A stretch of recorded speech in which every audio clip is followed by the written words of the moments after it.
Di antara dialog Nabi Musa alaihissalam dengan sekelompok anak-anak muda yang memilih beriman pada ajaran Allah yang disampaikan oleh Nabi Musa, walau mereka berada di tengah-tengah ketakutan terhadap kekejaman Fir'aun. Ini bukan perkara mudah menentukan sikap, menunjukkan sikap walau harus berhadapan dengan Fir'aun. Karena siapapun tahu dalam catatan sejarah, Fir'aun itu tirani yang kejam. Asalkan kekuasaannya itu terpelihara, maka dia takkan segan-segan membunuh bayi laki-laki yang baru lahir. Fir'aun itu sangat kejam.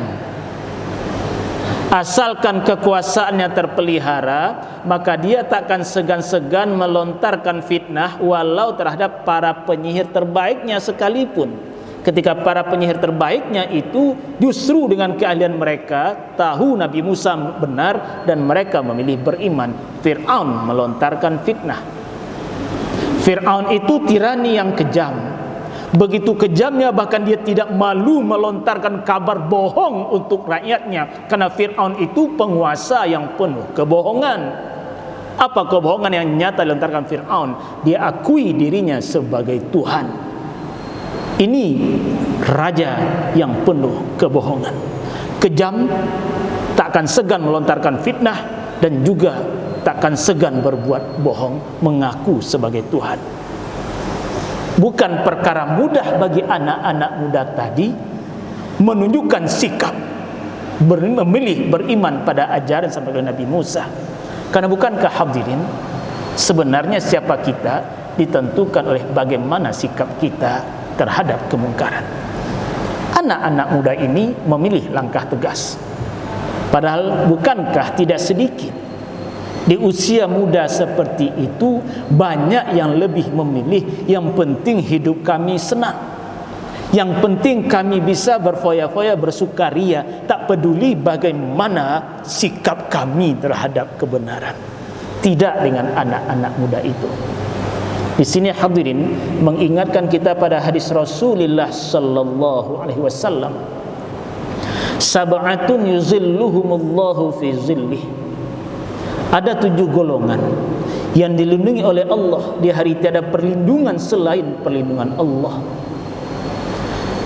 Di antara 7 golongan itu adalah, kata Rasul, wasyabun nasya'a fi ibadatillah, anak muda yang tumbuh dalam kerangka ibadah pada Allah. Padahal di usia mereka itu usia penuh gejolak, mereka pilih menunjukkan sikap kami berada di sisi tunduk pada Allah. Begini di antara dialami oleh anak muda masa Nabi Musa tadi. Memilih sikap beriman pada ajaran Nabi Musa mesti menghadapi kekejaman Fir'aun. Hadirin, apa yang dilakukan oleh Nabi Musa? Coba kita simak. Wa qala Musa, dan berkatalah Nabi Musa, ya qaumi, wahai kaumku. Coba hadirin kita lihat sikap Nabi Musa. Beliau panggil anak-anak muda ini dengan panggilan mesra, ya qaumi, wahai kaumku. Seakan-akan dengan ungkapan ini Nabi Musa ingin menunjukkan, wahai anak-anak muda, kamu itu kaumku, kamu itu bagian dariku, aku juga bagian darimu.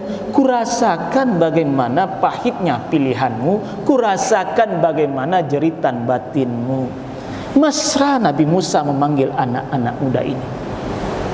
Bukankah hadirin panggilan ini mengajarkan pada kita, ternyata di antara cara yang ampuh untuk menghadapi masalah anak-anak muda kita tadi adalah menunjukkan rasa empati pada mereka. Tidak sekedar simpati, tapi empati, menunjukkan bahwa kita juga berusaha merasakan jerit hati mereka. Hormati Allah. Sehingga apa? Mereka merasa kehadiran mereka dihargai oleh yang lebih tua. Yang lebih tua berusaha menyelami apa perasaan batin mereka. Bukankah ini di antara yang dibutuhkan oleh anak-anak muda kita? Tidak sedikit Kita menyelesaikan masalah anak-anak muda kita dengan sudut pandang kita yang lebih tua saja, tanpa mau menyelami perasaan mereka. Ungkapan ya qaumi ini menunjukkan anak-anak kita itu butuh dihargai keberadaannya, diselami perasaannya. Artinya hadirin, mereka merasa diperhatikan oleh orang yang memperhatikan dengan hati, bukan sekedar dengan lisan. Ya qaumi, wahai kaumku, in kuntum amantum billah, jika kamu memang betul-betul beriman pada Allah. Pada di usia kamu bisa saja mencari alasan yang penting hidup kami senang-senang saja. Tapi kamu lebih memilih beriman pada Allah, pada kamu mesti menghadapi kekejaman Fir'aun. In kuntum amantum billah, jika kamu memang betul-betul beriman pada Allah, fa'alaihi tawakkalu, maka hanya kepadanya sajalah hendaknya kamu bertawakal. In kuntum muslimin, jika kamu betul-betul berserah diri. Maka kita pahami betul-betul tadi dari ungkapan in kuntum. Ini penegasan mati Allah. Jika kamu mau betul-betul beriman pada Allah, jika kamu mau betul-betul berserah diri pada Allah, kepada Allah sajalah hendaknya kamu bertawakal. Jangan hanya karena ancaman Fir'aun ini kamu berbalik ke langkahmu yang kelam, kamu berbalik berlindung di balik ketiak Fir'aun. Jangan kamu campakkan ini. Bertawakal pada Allah. Karena bagaimanapun, sehebat apapun Fir'aun, bukankah akhirnya Fir'aun pasti mati? Jangan berbalik berlindung di balik kekuasaan Fir'aun. Jangan kamu perjualbelikan keyakinan ini. Ini juga mengingatkan kita hadis Nabi, man kana akhiru kalamih la ilaha illallah dakhalal jannah. Siapapun yang akhir kalamnya la ilaha illallah dakhalal jannah, katanya masuk surga. Walau bisa saja sebelumnya kesalahan kita diproses dulu oleh Allah, rahmati Allah, tapi ujung-ujungnya dakhalal jannah. Kalau begitu jangan coba-coba memperjualbelikan ini hanya karena takut menghadapi kekejaman Fir'aun, hanya karena takut ekonomi ditekan oleh Fir'aun. Tidak, ini barang yang paling mahal. Kalau begitu fa'alaihi tawakkalu, hanya kepada Allah sajalah hendaknya kamu bertawakal. Hormati Allah, mendengar nasihat Nabi Musa yang penuh empati tadi, yang tadi kita katakan nasihat yang berasal dari hati. Kita lihat respon anak-anak muda tadi. Faqalu, maka mereka menjawab, alallahi tawakkalna, hanya kepada Allah sajalah kami bertawakal wahai Nabi Allah. Engkau nasihati kami untuk bertawakal kepada Allah. Ya, kami dengar, kami sambut nasihat engkau wahai Nabi Allah. Alallahi tawakkalna, hanya kepada Allah sajalah kami bertawakal. Takkan kembali kami ke jurang yang gelap, tidak. Kami takkan berlindung di balik ketiak Fir'aun, tidak. Alallahi tawakkalna. Kita ingat hadirin, di dalam Islam bahkan dalam Al-Quran kita diajarkan mengucapkan hasbiyallah, ataupun ungkapan lain hasbunallah wa ni'mal wakil. Hasbiyallah, cukuplah Allah untukku. Hasbunallah wa ni'mal wakil, cukuplah bagi kami Allah. Allah itu sebaik-baik pemelihara kami.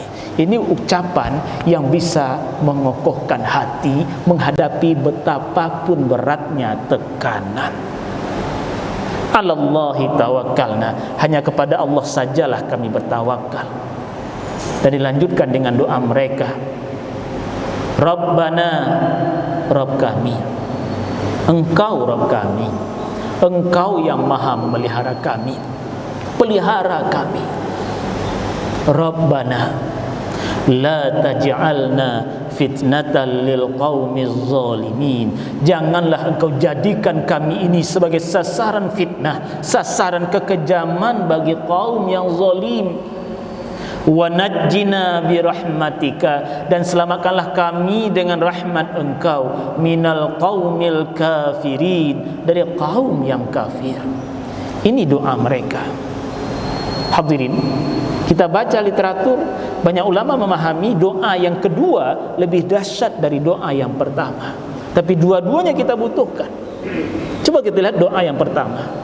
Rabbana la taj'alna fitnatan lil qaumiz zalimin. Rabb kami, janganlah engkau jadikan kami sebagai sasaran kekejaman bagi kaum yang zalim. Dalam makna lain, selamatkan kami, fisik kami, harta dagangan kami, pekerjaan kami. Jangan jadikan kami sasaran kekejaman mereka, ya Rabb. Terasa oleh kita doa ini lebih tertuju meminta dilindungi secara fisik. Doa yang kedua lebih dahsyat, wa najjina bi rahmatika minal qaumil kafirin, dan selamatkanlah kami dengan rahmat engkau minal qaumil kafirin, dari kaum yang kafir. Ini menarik hadirin redaksi doa ini. Minta diselamatkan dari kaum yang kafir. Dari apanya orang kafir? Dari lisannya kah? Dari tangannya kah? Dari kakinya kah? Tidak, tapi minal qaumil kafirin, dari kaum yang kafir, dari totalitas diri mereka sebagai orang kafir, sehingga engkau panggil mereka sebagai kaum yang kafir. Selamatkan kami.